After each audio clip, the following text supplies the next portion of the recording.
Sekarang saya akan menjawab pertanyaan-pertanyaan berikut. Jangan lupa ditonton. Nah, baik, langsung saja kita masuk pada soalnya, yang dimana soalnya di sini mengatakan jelaskan apa yang menjadi objek kajian ilmu ontologi atau apa yang dikaji dan hakikat realitisnya. Nah, di sini saya akan menjawab secara singkat, yang dimana kita tahu dulu ontologi adalah cabang filsafat yang mengkaji hakikat keberadaan atau realitas. Yang menjadi objek kajian di ontologi yaitu ada dua, yaitu yang pertama fisik atau materi, artinya misalnya benda atau alam. Kedua, non-fisik atau imaterial, artinya pikiran, nilai atau ide gagasan. Yang menjadi yang kita kaji dan hakikat realitisnya yaitu ada tiga. Yang pertama, hakikat atau ada itu sendiri. Kedua, struktur dan jenis realitas. Tiga, hubungan antara subjek atau manusia dan objek yang diamati. Nah, sekarang hakikat realitas menurut ontologi. Realitas bisa dipandang sebagai satu, monisme, artinya semua berasal dari suatu hakikat atau misalnya hanya materi atau roh.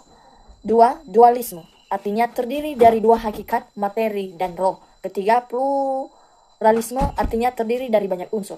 Kita masuk pada, jadi kesimpulannya yaitu ontologi membahas apa yang benar-benar ada dan bagaimana sifat dari kenyataan tersebut. Nah, baik, kita masuk pada soal yang kedua, yang dimana soalnya di sini jelaskan bagaimana ilmu epistemologi diperoleh, metode yang digunakan, serta bagaimana kebenaran dikaji. Pertama-tama dulu kita perlu tahu apa itu epistemologi. Epistemologi adalah cabang filsafat ilmu yang membahas asal-usul, cara memperoleh, dan kebenaran ilmu pengetahuan. Kita bahas satu persatu. Yang pertama, bagaimana ilmu diperoleh. Ada tiga cara kita memperoleh ilmu, yaitu satu, pengalaman atau empiris. Artinya, lewat diskusi atau pendengaran serta melihat. Kedua, akal atau rasional, artinya melalui proses berpikir atau menghayal secara logika. Ketiga, intuisi dan refleksi, artinya pemahaman langsung atau perenungan mendalam. Yang kedua, metode yang digunakan. Ada dua cara metode yang digunakan. Yang pertama, metode ilmiah, diantaranya itu satu, observasi atau pengamatan.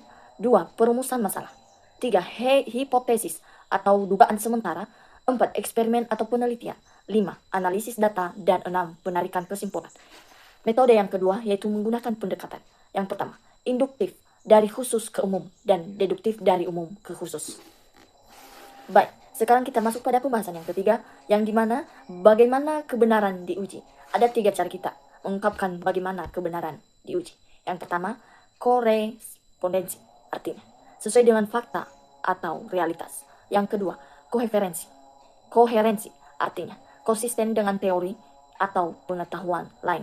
Yang ketiga, pragmatis, artinya terbukti bermanfaat dalam praktik.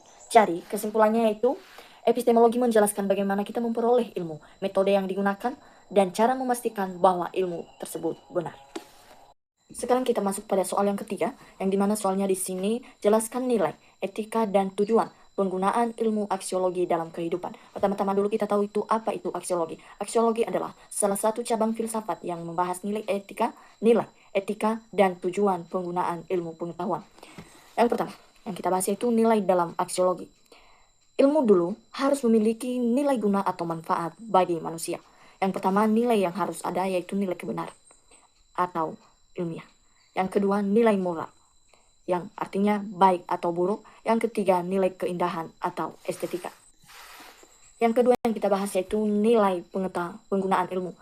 Kita harus menggunakan ilmu ini melalui bagaimana kita bertanggung jawab.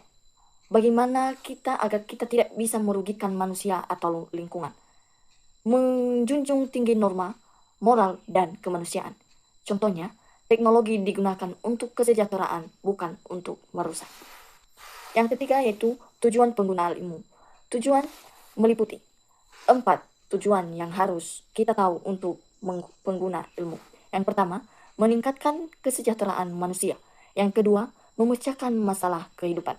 Ketiga, mengembangkan peradaban. Yang keempat, membantu manusia hidup lebih baik, aman, dan bermakna. Jadi, kesimpulannya yaitu aksiologi menekankan bahwa ilmu tidak hanya benar, tetapi juga harus bernilai, beretika, dan bermanfaat bagi kehidupan manusia.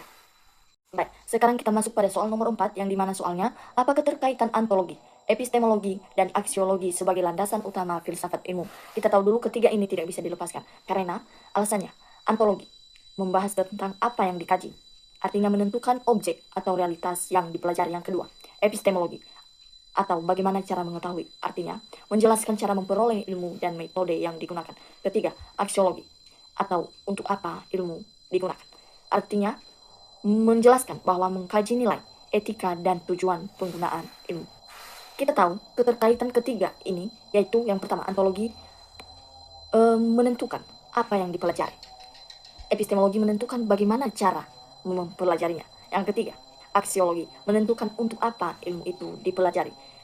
Ketiganya membentuk satu kesatuan. Artinya tanpa ontologi, ilmu tidak bisa punya objek.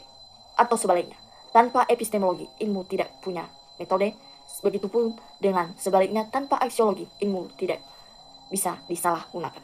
Kesimpulannya yaitu, ontologi, epistemologi, dan aksiologi adalah landasan utama filsafat ilmu yang saling melengkapi dan menentukan hakikat, cara memperoleh, dan tujuan penggunaan ilmu pengetahuan.